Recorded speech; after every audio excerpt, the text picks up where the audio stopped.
Julie just offered to hold my hand. This is amazing.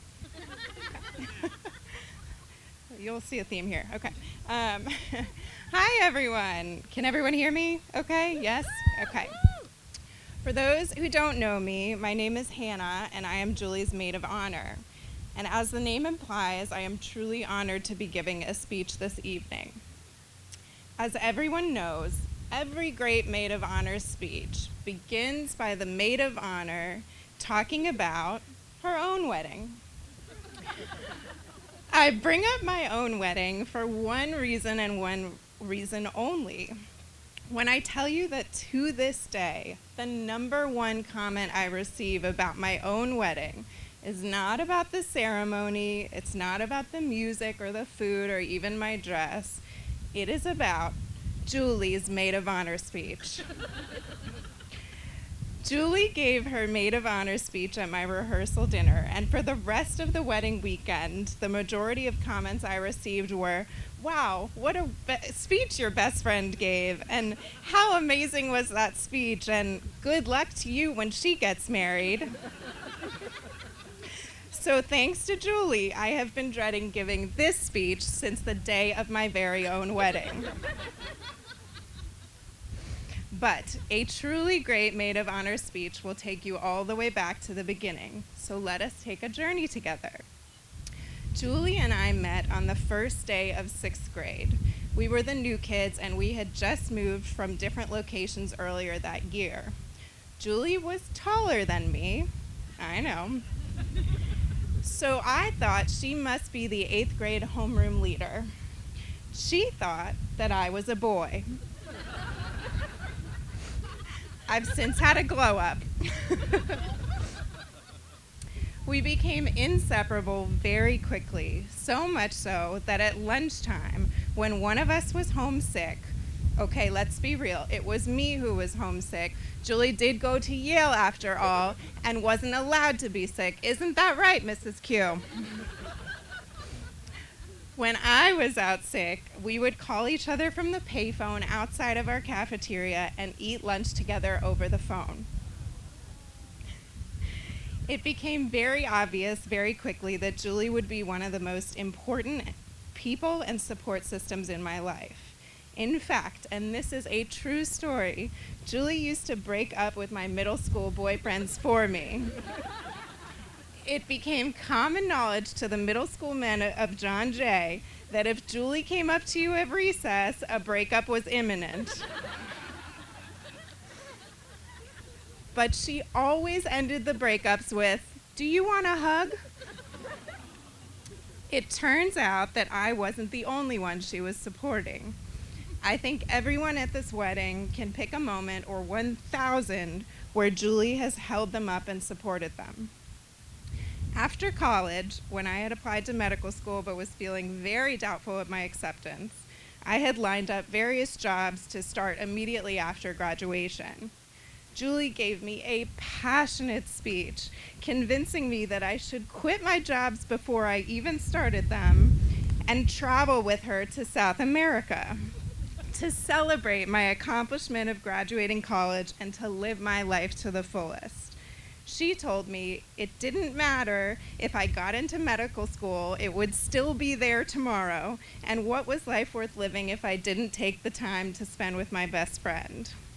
I did exactly as she said, and off we went on an epic adventure. At the time, I remember thinking about how inspiring she was, how supportive she was, and what a truly wonderful friend.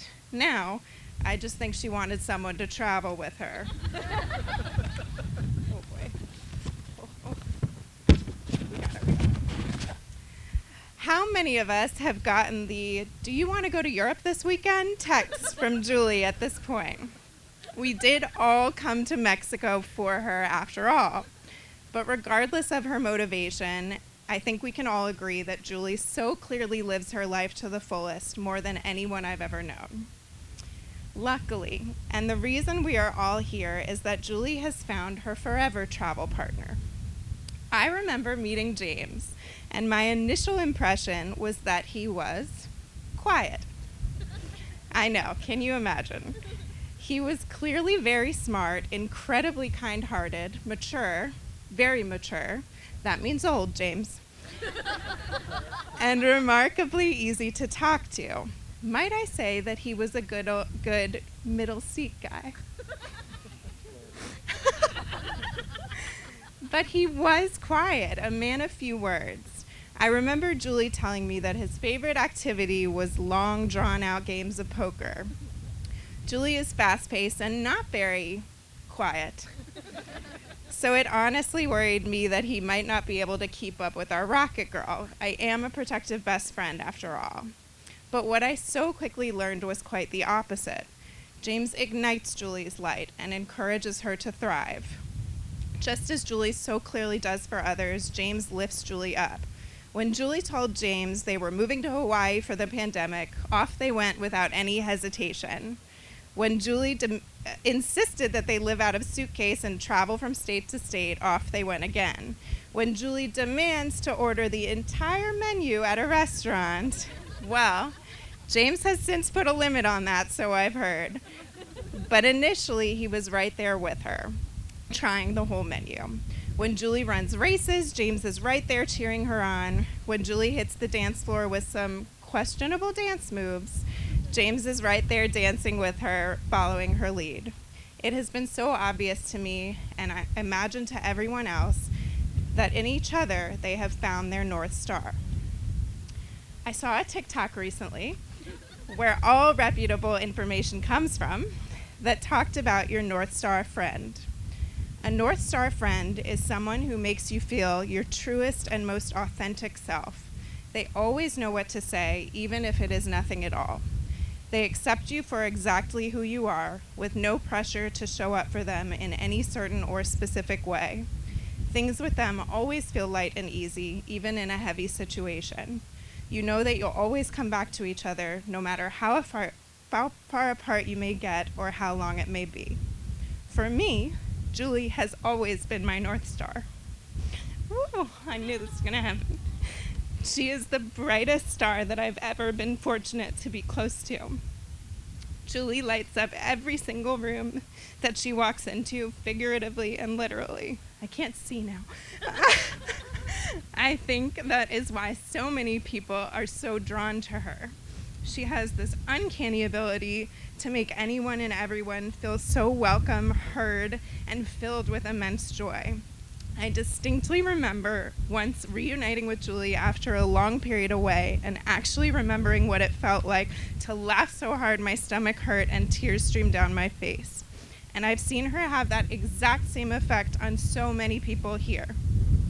But while she will always be my North Star, I do believe that James and Julie have found that in each other as well. James, we can share stars. I can so clearly see how each of them is their truest and most genuine self around each other. They are a guiding light for one another, even in difficult times. They keep each other grounded and always encouraging each other to get more and more out of life. I cannot wait to watch them continue to reach for the stars. Could everyone please help me and raise a glass to these two married stars, Julie and James? Cheers.